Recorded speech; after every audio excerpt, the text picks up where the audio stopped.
everyone, Jess here from the Scrappy Sisters, and thank you for joining me for a mixed media frenzy layout. So today we are scrap lifting the amazing Missy Whitten, who is a superstar scrapbooker and especially amazing at all of her mixed media. She is just incredible. And I've got to say, at first when I looked at this layout, I was very daunted because who can live up to Missy? But I'm super happy with the way it actually turns out in the end. I did go ahead and watch her process video, which I will link down below because she is incredible and she is definitely worth a look. So I have started off by prepping my page. I've just popped some white gesso where I'm going to be working. And then I have got some Distress Oxide ink refills. This is picked raspberry that I'm just mixing with water, quite a bit of water. Something that I definitely got from Missy when she was creating her background is she slathers on quite a decent amount of water to really get the colors that she wants and the flow that she wants, and to really have that sort of smooth application to the page. You don't really want to see those brush marks. You want it to look really flawless. So to get a bit of a mix of different colors happening, so it's not just one flat pink, I'm also pulling some reds and some pinks out of my watercolor palette, which is just really helping to sort of give the effect of gradients and lights and darks within that little patch of pink. So you can see that there's quite a lot of liquid in that pink splodge so far. That's what's making me be able to sort of shake the page a little bit and spread that water around. I was going to try and make a bit of a tealy colour, very similar to the colour that Missy actually used in her own layout, but this was the wrong type of yellow and it is not going to work. It is just going to go a bit yucky. So I'm going to stop now because this blue is still okay at the moment, but if I had have added any more yellow, it was just going to look gross, and I didn't want that to happen. So I will still do a bit of a tealy colour, but I will just get that straight from my watercolour palettes instead of trying to mix it with the Distress Oxides. In fact, these three colours all together look really nice, so I'm happy with that. What I want to work on, which is what Missy has on her page that I didn't really have happening on mine. I don't know if I need to get some packaging technique happening, but Missy doesn't seem to have her page so defined. She gets a really nice flow to her watercolors, and they kind of splodge out everywhere and don't look like they are in a box. Whereas mine seem to sit within their little box of color, and I can't get the spread, the nice spread happening. I'm also trying to get the blend. Missy has a really beautiful blend when she moves from one color to the next. So that's what I'm also trying to work on as well, just to really get a nice flow between the colors. So I'm really happy with the color choice. They're very, very, very similar to Missy's, but they match as well with the collection that I am using. My inspiration piece that I used for this collection is Cocoa Vanilla. I'm using Cocoa Vanilla Studios, but my inspiration piece is a piece of paper that is from Make-A-Wish. I don't have very much of the Make-A-Wish collection. It is one of their older collections, but I do have a piece of paper that has a whole bunch of words on it that I love to fussy cut and use as my titles, and that is exactly what I'm going to be doing with it today, and you'll see it later on in the clip, and you'll see where I'm drawing those colors from if you're not familiar with the collection. I don't use Make-A-Wish for my embellishing. I actually use Happiness because the colors in those can be quite similar. Just soaking up a little bit of the excess water. I was starting to get a bit of runoff, especially the yellow. It was starting to run and smudge into the other colors, and that was ruining it, so I really wanted to soak those up. I deliberately did that sort of blue splodge coming up and out because like, as I mentioned before, my colors just seem to sit inside this box and I don't know why. And I really want the flow. I think it's to do with how the gesso is applied, because the colors are sort of stopping at the line where the gesso stops. So I'm just sort of pushing past that boundary that the gesso has made. Adding a little bit of brighter yellow and trying to sort of splodge out the bottom of this page, just so it doesn't have that square feel to the mixed media background. You can see when you look at Missy's up in the corner that hers really does have sort of a really smooth, almost like a splat effect onto her page, whereas mine's not really having that. Adding a little bit of purple, because purple is amazing. I think that doing these splatters around definitely helped. They helped kind of messy up the splodge, which is kind of what I wanted. So I'm happy about that. Again, soaking up a little bit of that excess with just a paper napkin or a serviette. And now it is all dry and I'm ready to go in for the big tear. Again, I am not sure I would have done this if it wasn't for the scrap lift of Missy's. This is super game for me and put me way out of my comfort zone. But as I said, I watched her video and she just did it. She just went rip. I'm like, right, I can do that. So I gave it a tear, but then it got a little bit rough,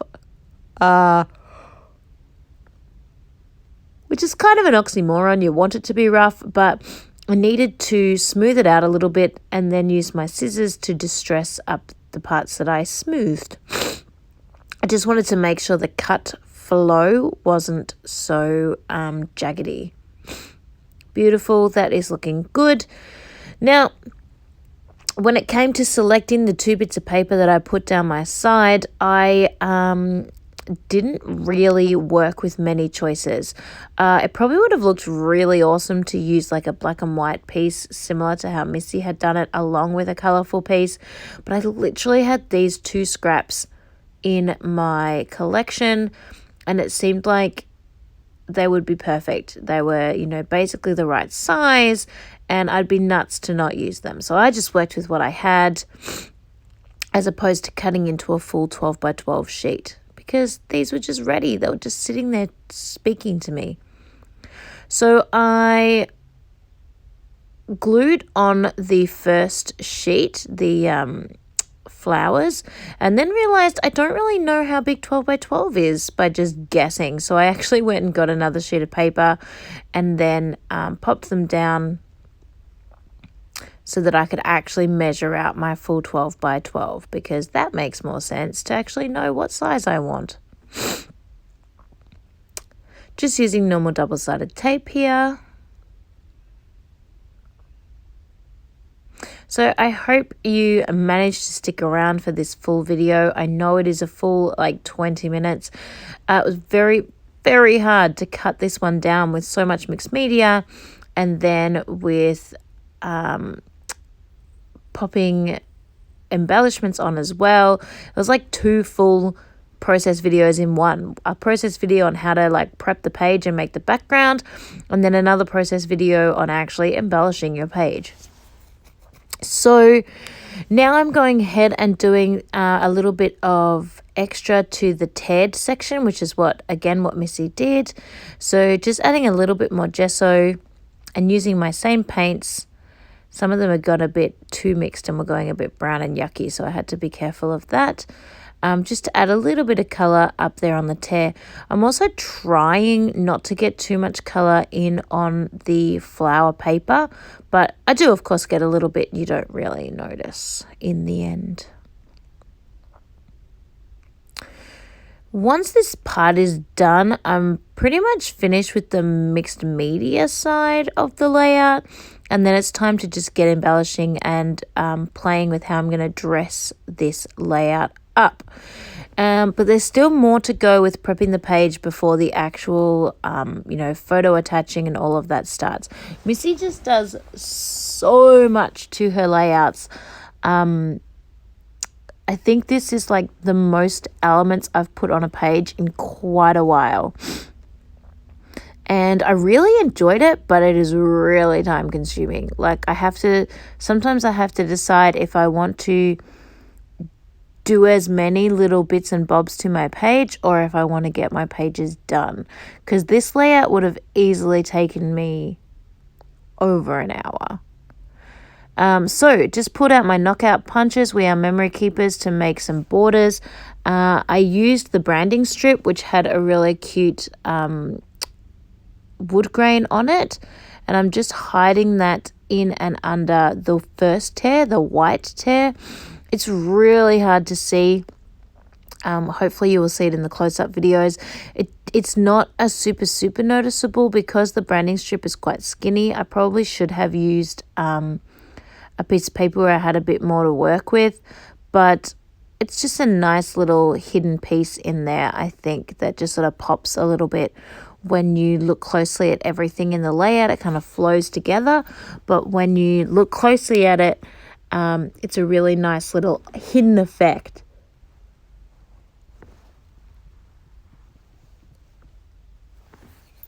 And that was just the branding strip off one of those strips of paper that I put down the side. So again, I'm not pulling out any new papers at all.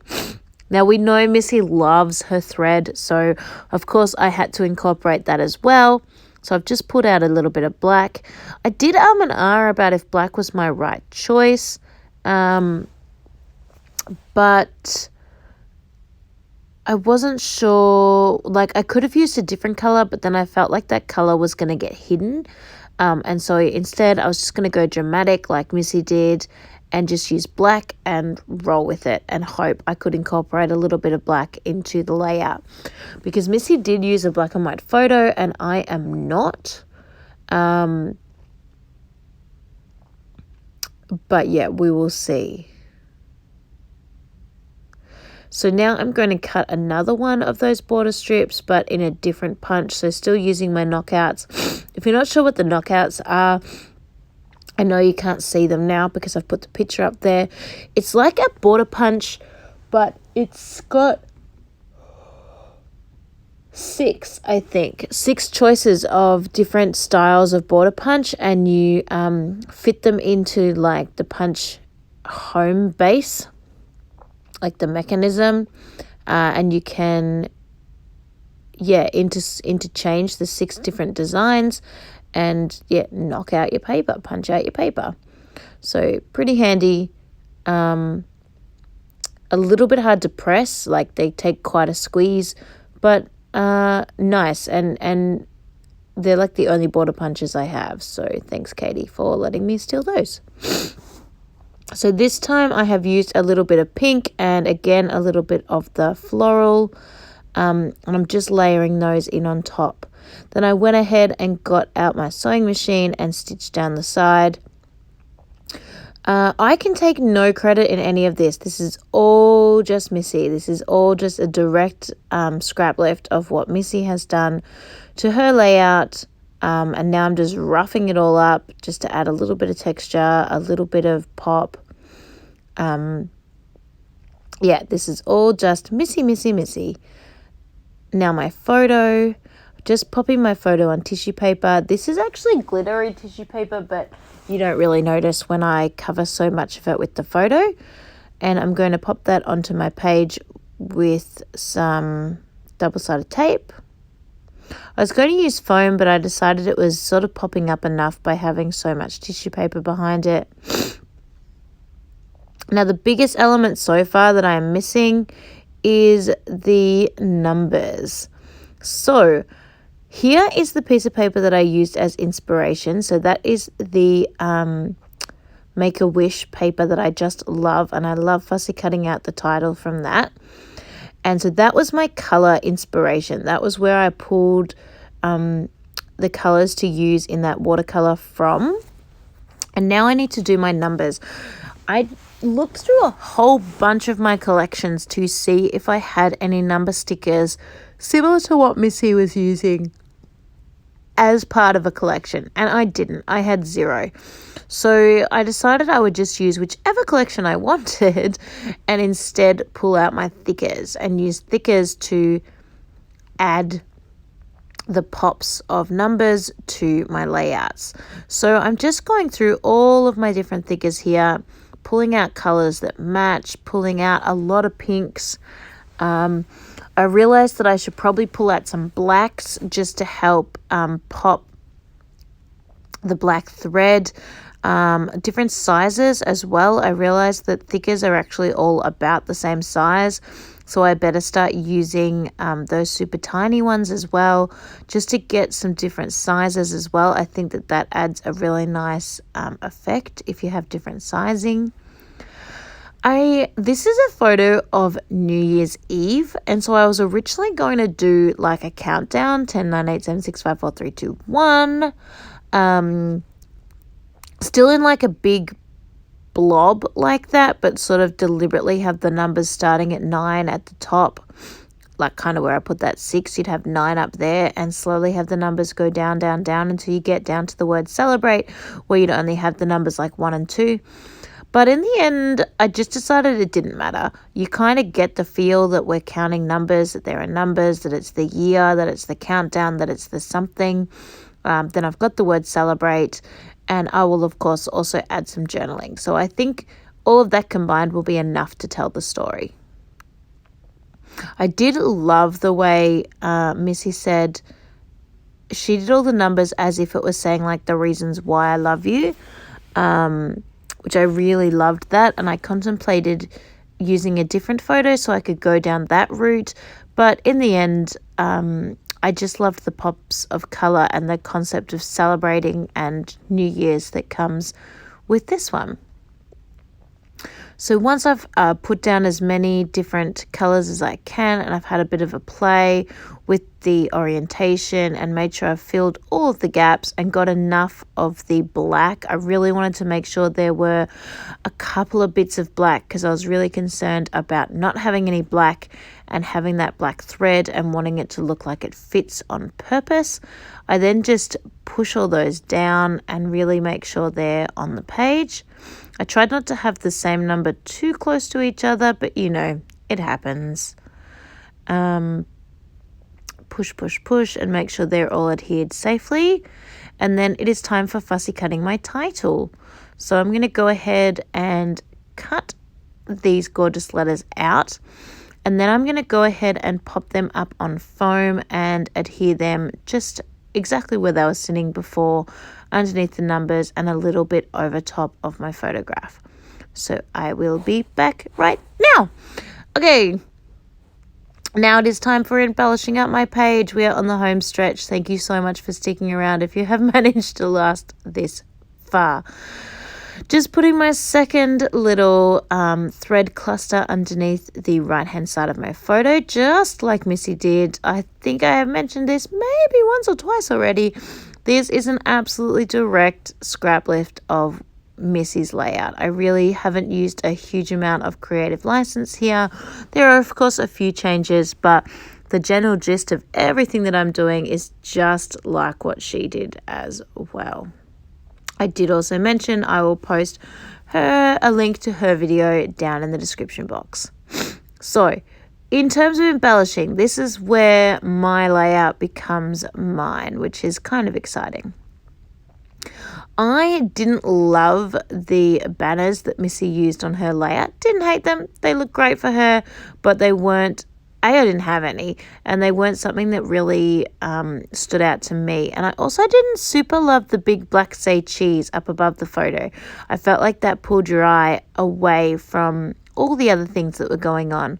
So I have stuck with the same sort of color choices here. I've put out the Happiness collection, which has beautiful colors that really match well with what else is going on. And I have kept my embellishing more closely connected to my photos. And yeah, I don't have anything quite as dramatic as those big banners that Missy has at the bottom of her page. I do love the way those banners flow up to the photo though, and it definitely does. Your eye sort of follows where the banners go, and that takes you to the photograph, and I do think that's really cool. I definitely wanted to put something up above where the mixed media was on the tear and that first thread cluster. So I'd always planned that something would go up there, because obviously that's also what she did in her photo, her layout. But it took me quite a while to decide what that was going to be. My take, instead of using the banners, I decided to use the super cute tassels that came in the Happiness collection. I think that they work really well, and they sort of frame the title, having them at each end of the title as well. So instead of putting that big say cheese, this is sort of my little mini take on that, by just putting a little banner and a little word phrase in that sort of navy color up above the top of the photo. There's also nothing happening in the photo up there. This is actually not a very well placed photo at all. This is what happens when your husband takes photographs and he doesn't really think about how these are going to be scrapped later on. If I had thought about it, I would have actually moved. Even though I love the concept of this is how we spent New Year's, just lounging in our lounge chairs with a glass of champagne and the beautiful sunshine in our fancy dresses. You probably can't tell, but I'm literally wearing a full sequin dress. We're actually really far away from each other, and so the photo is not very focused in on what is actually happening. It just looks like a big giant deck with two lamps being myself and my friend. But I am almost finished. I am just popping on my Heidi Swapp Colour Shine. So I used black Heidi Swapp Colour Shine because, again, I wanted to pull that black in, and then some gold, because I had that gorgeous gold number 5 and a couple of other gold thickers that I just wanted to make sure they felt like they belonged on the page. Thank you so much for watching and sticking out this whole 22 minutes. Make sure you check the description box down below for the other lovely ladies that will be scrap lifting this layout. I hope you enjoyed, and I hope that I've inspired you to get your messy mixed media on. Thank you, everyone, and I will see you next time.